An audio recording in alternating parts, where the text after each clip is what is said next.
പോഡിക്ക് ജാമ്യം കിട്ടിയത് സർക്കാരിനെതിരെ ആയുധമാക്കി കോൺഗ്രസും ബിജെപിയും.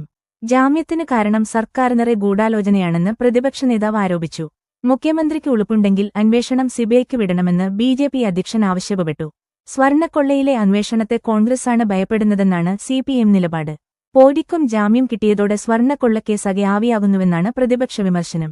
കടകംപള്ളി സുരേന്ദ്രൻ അടക്കമുള്ള സിപിഎം നേതാക്കളിലേക്ക് അന്വേഷണം എത്താതിരിക്കാനുള്ള സർക്കാർ നീക്കമെന്നാണ് ആക്ഷേപം.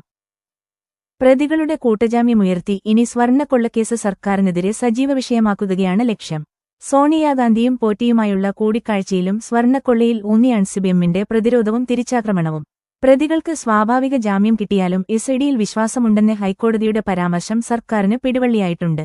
പക്ഷേ പ്രതികൾ കൂട്ടത്തോടെ ജയിൽ വിടുന്നതിൽ പൊതുസമൂഹത്തിനുണ്ടാകുന്ന സംശയത്തിലും ആശങ്കകളിലുമാണ് പ്രതിപക്ഷ പ്രതീക്ഷ.